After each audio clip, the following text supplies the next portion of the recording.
How can you improve your marketing to achieve better business performance?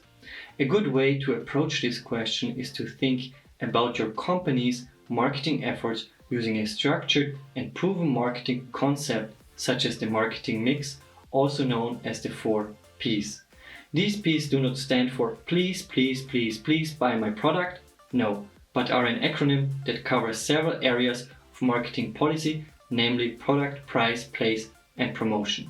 The 4 Ps allow you to approach marketing systematically and improve your marketing performance. In this video, I'm going to explain the elements of the marketing mix, the 4 Ps. So you've come to the right place to learn more about the right combination of product, price, place, and promotion.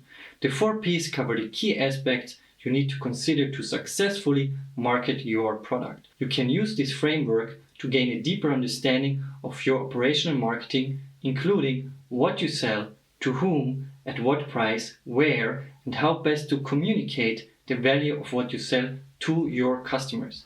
I'm Matthias Glaser. Let's get down to business.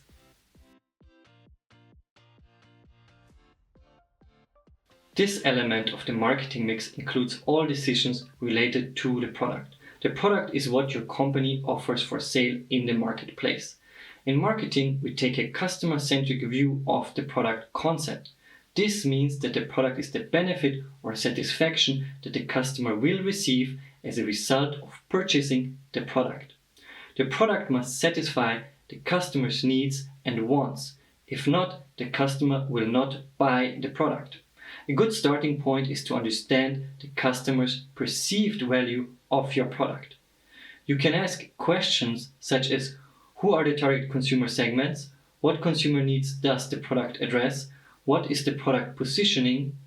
For example, premium or value for money? What is the core benefit of the product? And what is the expected product? And what is the unique selling proposition of your product? Other issues include the physical aspects of the product, such as quality, features, design, branding, or other variants. If you have multiple products, you need to consider how the product fits into your product mix and coverage of the target market. The service around the product also play a role, such as warranties, service during the sale, or any after-sales service. Now, for an example of a product decision, namely product color. This example highlights the product concept in marketing. Colors play an important role in the design of the packaging and the product itself. Apple used white for its earphones as an extension of its white iPhone or earlier iPod. This made the brand visible even when the device was hidden in a pocket. In this way, the color served as a status signal and leveraged brand awareness. As you can see, Apple sold not only the ability to listen to music, which is the obvious feature of the product, but also the status and overall image that the Apple product reflected to its owner.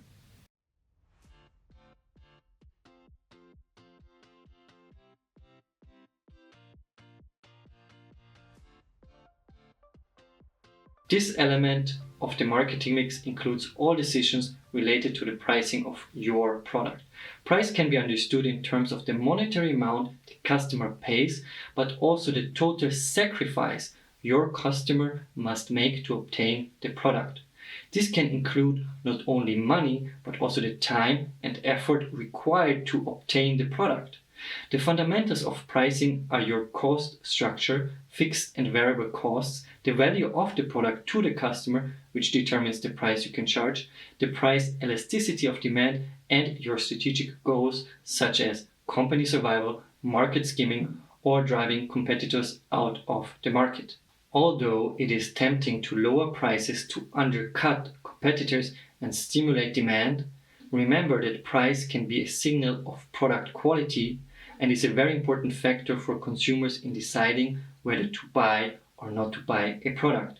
In general, price increases reduce demand. However, price does not always reduce demand, as illustrated by the Veblen effect. It is important to remember that the price of your product should reflect your long-term marketing strategy, such as the positioning of your brand and the stage in the product life cycle.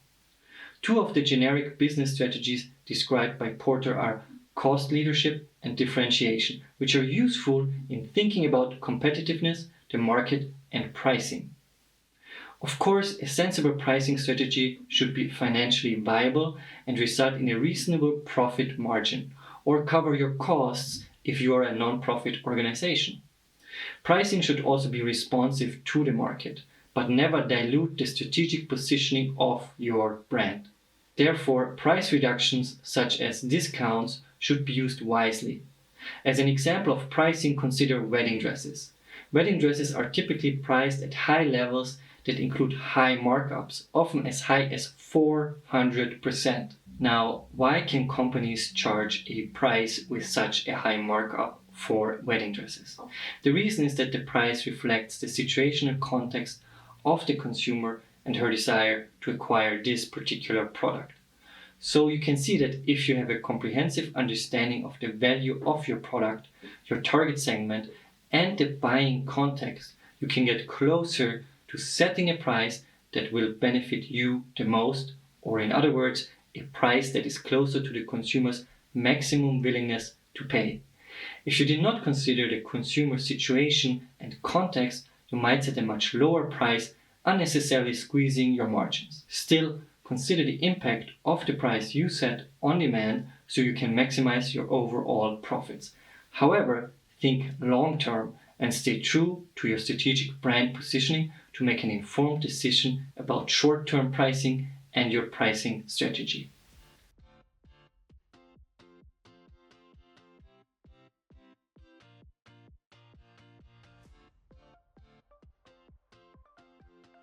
Place affects all decisions related to the distribution of a product. A distribution channel bridges the gap in time and space between supply and demand to make the product available when the consumer wants it. For example, if you want a chocolate bar, you can go to the store and get one right now. But it had to be manufactured and made available in the supermarket beforehand so that it was available when you wanted it.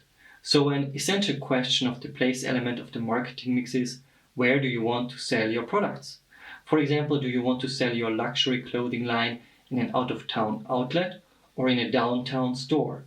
So what are the optimal distribution channels to reach your target customers? But you need to know the process of getting the product to your customers at the right time. This means you need to know your logistics, such as product quantities, transportation, delivery times, manufacturing times, and inventory levels. You need to make sure that your product is in the right place at the right time, not out of stock when the consumer wants to buy it. The product must be available when the consumer wants it. So, in a world of 24-hour delivery, you need to carefully plan your logistics from manufacturing to inventory to the point of sale.